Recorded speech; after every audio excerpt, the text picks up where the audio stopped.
Um, yeah. Good evening, ladies and gentlemen. Welcome to the Audit Committee.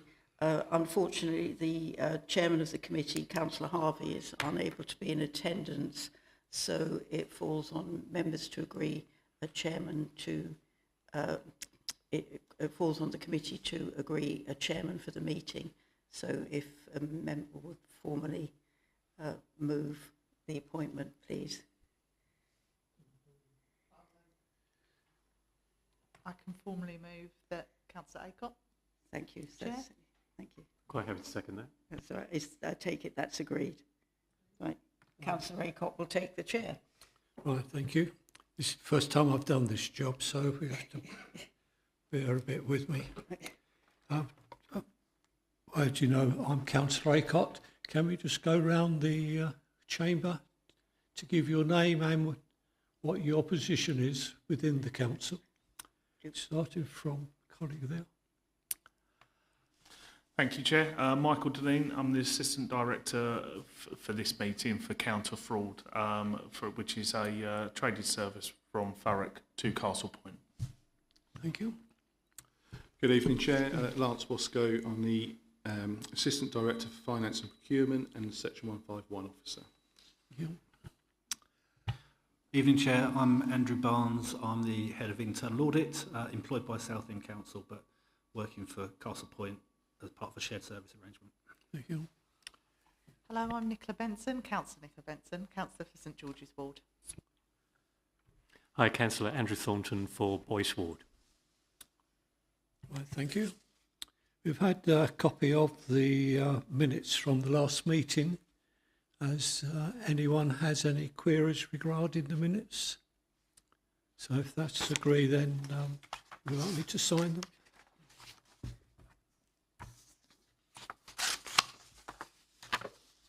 And Chairman, if while you're doing that, can I just mention that we have had apologies for absence, say for Councillor Harvey, you're substituting formally, and also Councillor May. Thank you. Thank you. Chairman, item 4 is the Counter Fraud Investigation Quarter 2 performance, and that is for Mr. Deneen to take that report. Thank you very much, Chair. This is a standardised report that we bring every quarter. Its purpose is to update the committee with the current workload and the referrals, etc., that we've received in the particular quarter.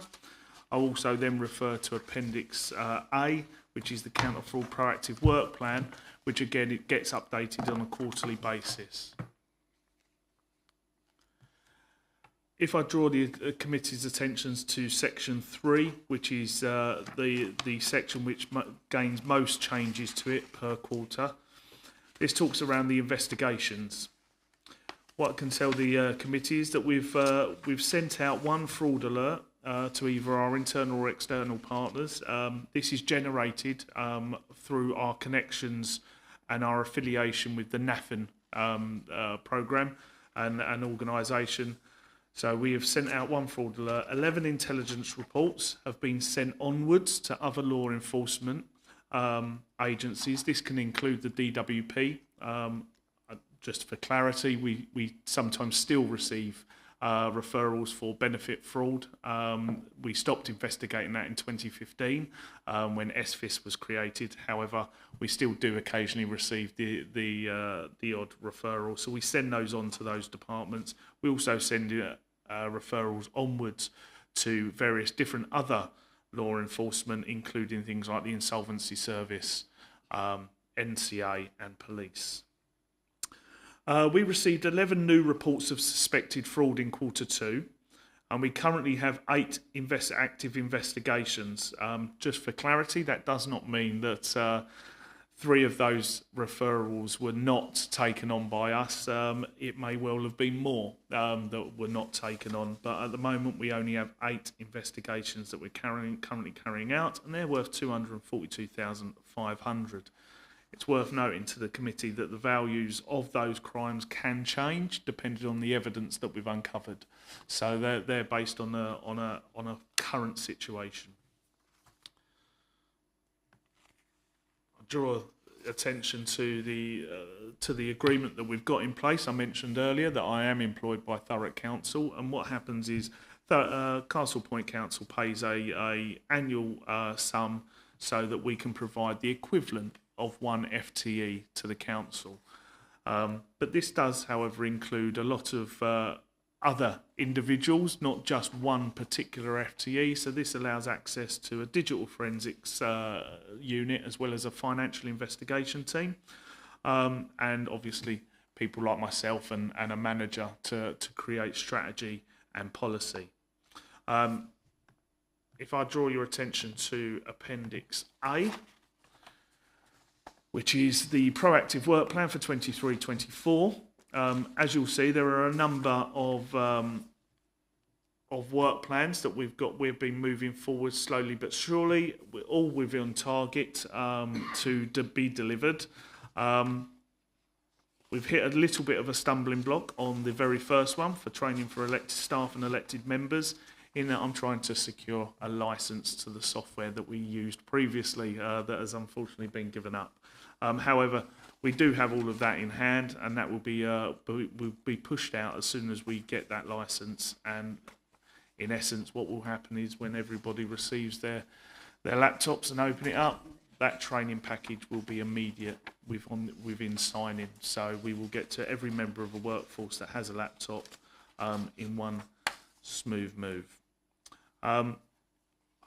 That's the updates as far as the paper is concerned. I'm more than happy, though, to take questions in relation to anything that you've read or seen or any queries that you may have.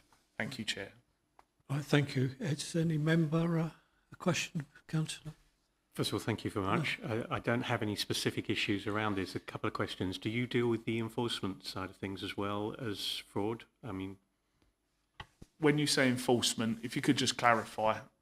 So my clarification is basically, as I understand it, if people are running businesses from home, that they may be susceptible to business rates for running that under certain circumstances. I think one of them is if you have people coming to your home as a business visitor. In terms of actually finding out whether those rates are being collected, is that something that would fall under your... We wouldn't investigate whether the rates are being collected. What we would investigate, if we were told about it, was the fact that someone was doing that and not paying the appropriate rates. We would then investigate that. We would deal with the individual, and if appropriate, we do have the ability to then prosecute and take to a criminal court. One final question, if I may, Chair. Yes, you. Which is around cyber attacks. Well, obviously, this is a time when we're getting a lot of cyber attacks on many organisations. Are you involved in pen testing and things around that? Is that something that, again, or does that fall under an IT section? We have, over the last couple of years, spoken to Castle Point Council as well as Thurrock. So it really is a two-pronged attack. It's the same defence to everyone, and we have a cyber crime plan, so that if it was to happen, people understand what they're meant to do and how they're meant to deal with it. It is intrinsically linked to ICT, obviously, and those departments have had conversations in the past. That hasn't happened this year because there's no real need for any change. But if there was a requirement for that to change, we would happily provide that assistance as well, and we work alongside any of the departments within the local authority to make sure that we're protected as best we can. No one can be perfect in cyber, unfortunately. And you are quite right, it's not a if, it's a when. I could just add to that. It was only yesterday or the day before that our IT department emailed all staff because there has recently been some pen testing done and there were some actions required. So it's very much a current thing that has been done recently. Is that just, sorry, I keep cutting without asking, Chair, but is that just purely IT pen testing, or is that building pen testing as well and other areas around that? That was specifically the IT pen testing. Any further questions to the officer? No, thank you for the information you passed. If the committee would just formally agree the recommendation, please, at Does- page 3. Does the committee recommend the recommendations? Agreed? They're agreed. Chairman, the next item is the Internal Audit Service Quarterly Performance Report, and that is Mr. Andrew Barnes. Thank you. Good evening. So item 5 begins on page 15 of the PDF pack if you're working through that. This is our regular report to the committee outlining the progress that we've made in delivering the audit plan and this one's for 23-24 financial year. The Appendix A to the report provides a status update on each of the pieces of work within that plan. We do keep the plan under review in accordance with any resource demands the council makes of the team to address any challenges and issues that are arising, but there have been no further changes to the plan since the last report to the committee. As set out at section 3, our disappointing level of sickness absence has continued, but this is solely as a result of the circumstances of one member of the team. The rest of the team have avoided any sickness absence in this period. Work is progressing and being completed, and we're almost halfway through the plan's audits being completed. Although, as you'll see in Appendix A, a number of the reports have yet to be agreed in some instances, and I must admit I'm proving to be a bit of a blockage in this respect. So the team are working with me to alleviate that blockage. The other work is in progress and resources are arranged and in place to deliver the rest of the plan for the year. So at this point we're slightly behind where we expect to be through the year. So we're making arrangements with colleagues and contractors to keep the work moving and being completed so that we can deliver a suitable Head of Internal Audit opinion, annual opinion for the end of the year. We reported to the last meeting we'd recruited to our new audit apprentice role, but unfortunately that has not worked out, and so that role has now become vacant again. We'll be seeking to recruit to the role again through the combined council assurance service route, and I'll keep the committee appraised of progress with that.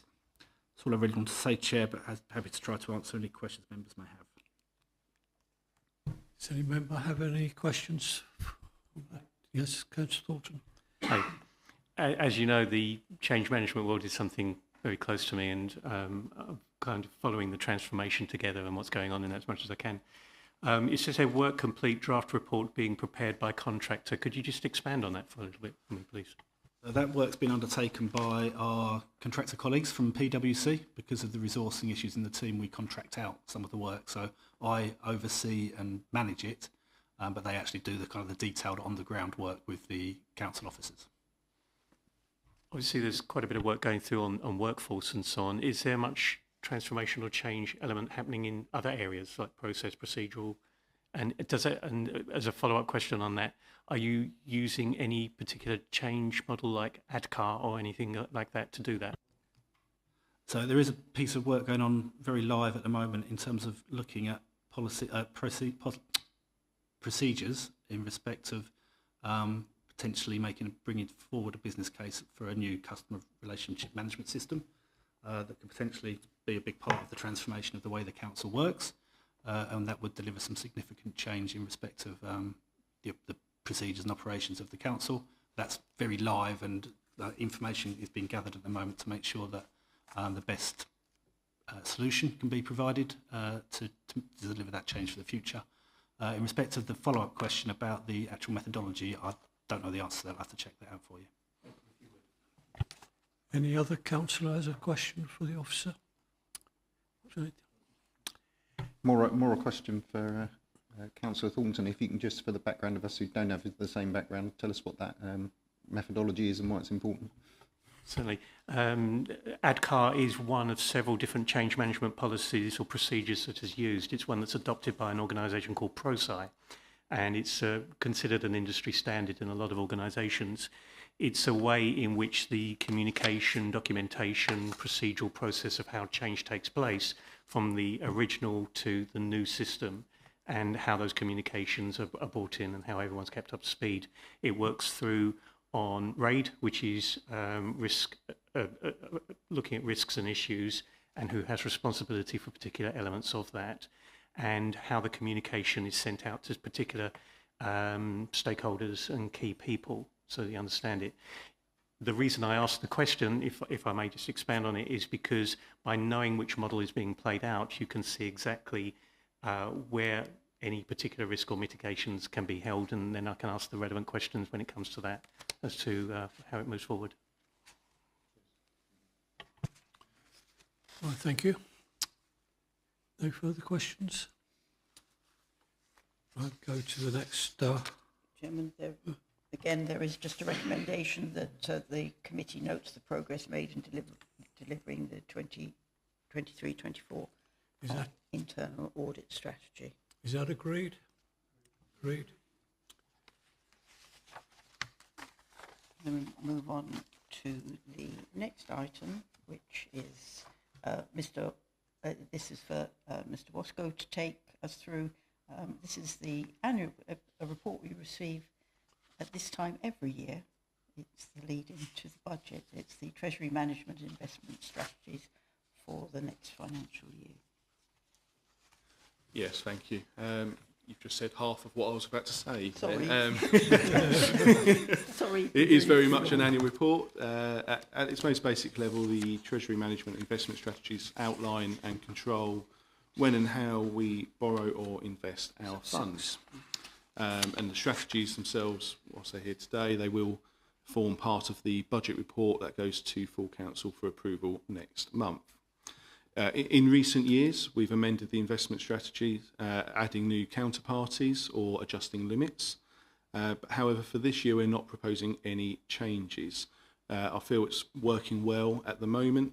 The current list of counterparties and the limits attached to each of those is providing us with an ample framework to operate within, and there's no obvious changes that would bring any benefit to us.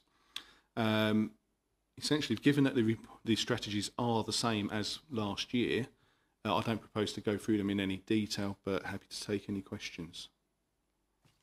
Are there any questions for the officer? Councillor Thornton?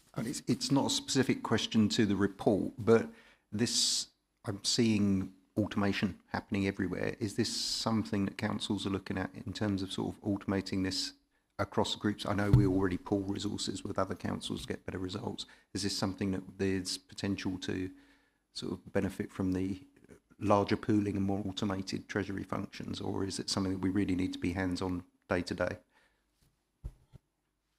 It's very much, our day-to-day operations that this is governing. In terms of the wider strategy, we'll keep our eyes open and see what there is out there.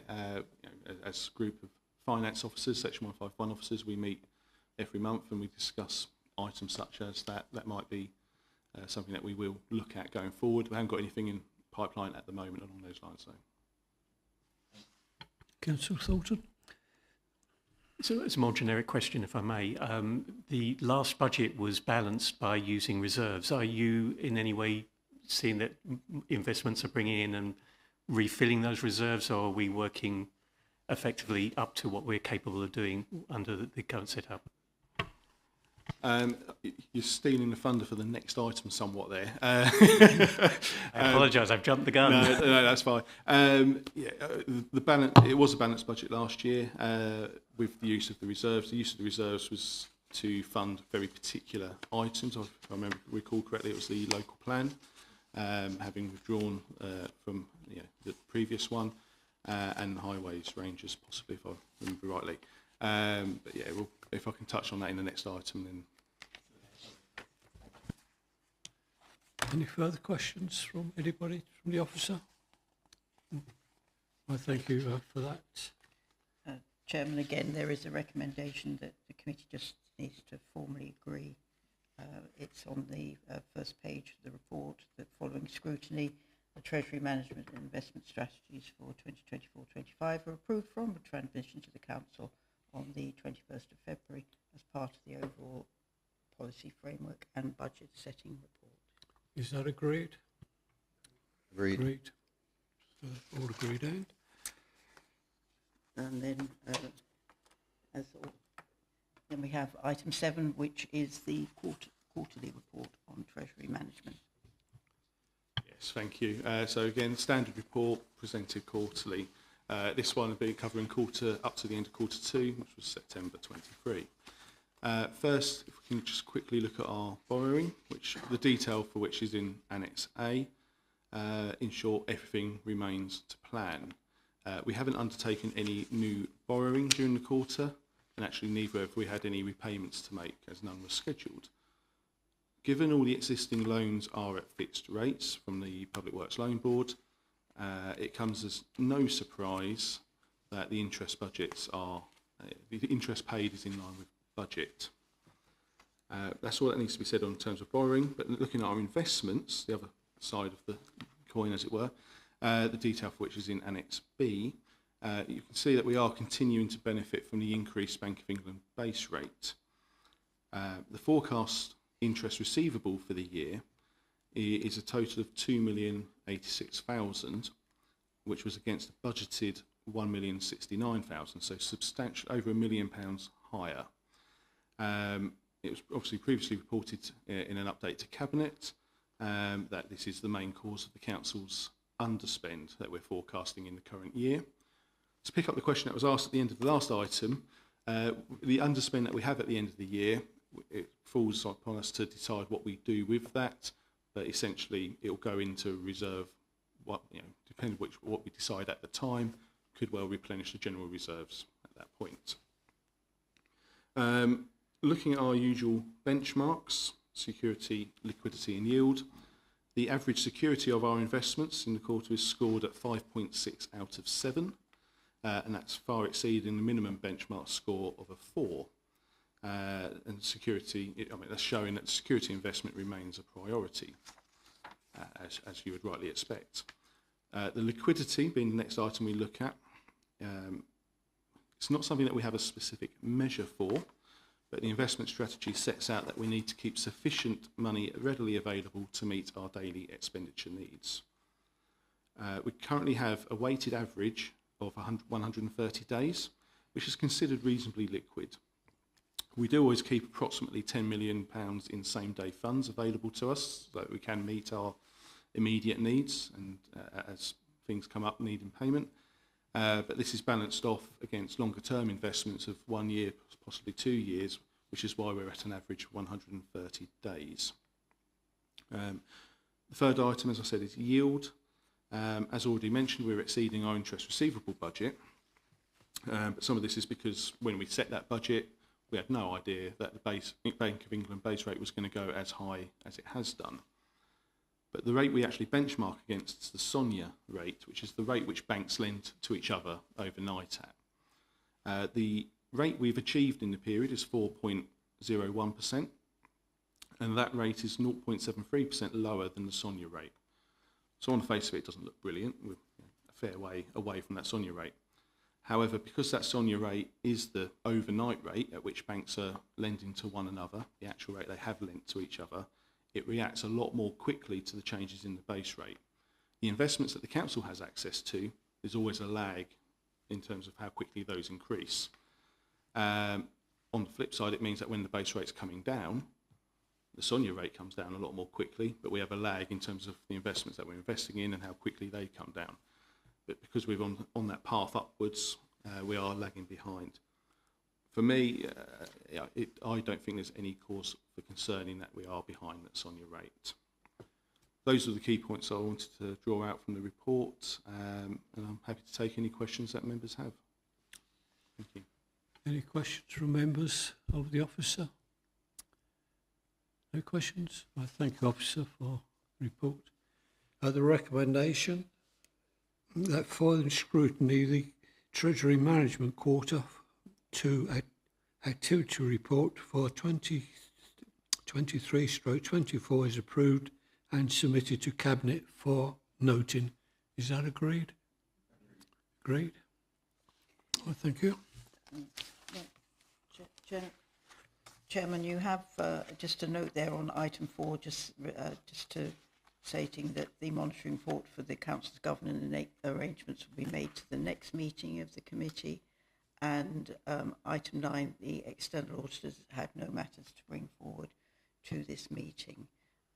Chairman, just before you close the meeting, can I just inform the committee that we will need to move the date of the next meeting. I believe it's scheduled for April the 10th, we'll need it to bring it back to the week commencing March 25th or March 26th, but I'll confirm to you as soon as I can the new date.